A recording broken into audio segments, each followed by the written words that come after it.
மாலை முரசு நேயர்களுக்கு வணக்கம். இன்று பங்குச்சந்தை விடுமுறை. இந்த வாரம் முழுக்க பார்த்தீங்கன்னா, மார்க்கெட் நல்ல ஒரு புல்லிஷ் மார்க்கெட்டா இருந்தது. நான் ஆல்ரெடி ஏற்கனவே சொன்ன மாரி 22,000 பக்கம் பை அண்ட் டிப்ஸ் வரும்போது, நீங்க மார்க்கெட் வாங்கி வச்சீங்க அப்படின்னு சொன்னா, நல்ல ப்ராஃபிட் வந்திருக்கும்.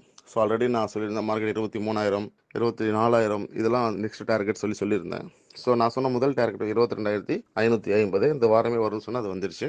நெக்ஸ்ட் மார்க்கெட் சஸ்டெயின் ஆச்சுன்னா அப்படின்னா பாசிட்டிவாகவே இருந்ததுன்னா 23,000ன்றது வெரி நெக்ஸ்ட் டார்கெட்டாக இருக்குது. ஸோ அதை தாண்டிச்சுன்னா உங்களுக்கு அடுத்தடுத்த டார்கெட்ஸ் இருக்குது. இந்த இயர் ரெண்டுக்குள்ள 24 வந்துடும் அப்படின்னு எதிர்பார்க்குறேன். நெக்ஸ்ட் இயர் 25க்கு நிஃப்டி போகிறதுக்கான வாய்ப்பு இருக்குது அப்படின்னு நான் சொல்லியிருக்கேன்.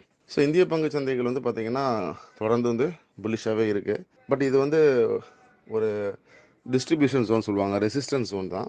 இந்த 22,000 23,000 இதெல்லாம் ரெசிஸ்டன்ஸ் ஜோன். இங்கேருந்து 26,025 26 வரைக்குமே இந்த 3,000 பாயிண்ட் ரெசிஸ்டன்ஸ் ஜோனாக இருக்கும், டிஸ்ட்ரிபியூஷன் ஜோன். ஸோ இங்கே இருக்கிற ஷேர்ஸ் எல்லாம் அவங்க கீழே வாங்கின ஷேர்ஸ் எல்லாமே விற்கிற இடம் அது, சரிங்களா?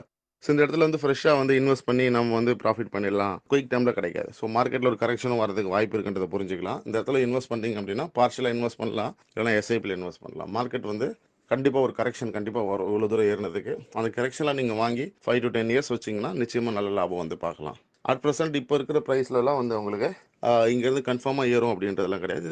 இந்த 3,000 பாயிண்ட்டுக்குள்ளே டிஸ்ட்ரிபியூஷன் பாயிண்ட் இது. இங்கே மார்க்கெட் கன்சல்டேட் ஆகிட்டு நெக்ஸ்ட் இயர் 2025 எண்ட்லேயோ இல்லை 2026லேயோ மெதுவாக அதை ட்ராப் ஆக ஆரம்பிக்கலாம். ஸோ பட் இந்த 3,000 பாயிண்டில் இந்த இயர் ஃபுல்லாக இருக்க பாசிபிலிட்டி இருக்குது. நெக்ஸ்ட் இயருமே மார்க்கெட் சஸ்டெயின் ஆகி பாசிட்டிவாகவே போகும். அது வரைக்கும் பை அண்ட் டிப்ஸ்லேயே நீங்கள் இருக்கலாம். ஸோ ஆல்ரெடி ஏற்கனவே சொன்ன மாதிரி இந்த இயர் எண்டுக்குள்ளே நிஃப்டி 21,000 இருக்கும்போது நான் சொன்னேன், நிஃப்டி 20,000 போகுமா 25,000 போகுமா, 25,000 தான் போகும், 24 25 தான் போகும். அதுக்கான ப்ராபபிலிட்டி 80% மேலே இருக்குது. ஸோ கீழே போகிறதுக்கான வாய்ப்புகள் மிக குறைவுன்னு நான் சொல்லியிருந்தேன். ஸோ அது மாதிரியே பார்த்தீங்கன்னு சொன்னால் மார்க்கெட் கரெக்டாக ட்ராவல் பண்ணிகிட்ருக்கு. ஸோ நம்ம கொடுக்குற ரெக்கமெண்டேஷன் யூஸ் பண்ணாவே நிச்சயம் ஸ்டாக் மார்க்கெட்டில் இன்னும் ஆப்ஷன்லேயும் சரி இன்வெஸ்ட்மெண்ட்லேயும் சரி நல்ல ப்ராஃபிட் பண்ண முடியும். நன்றி, வணக்கம்.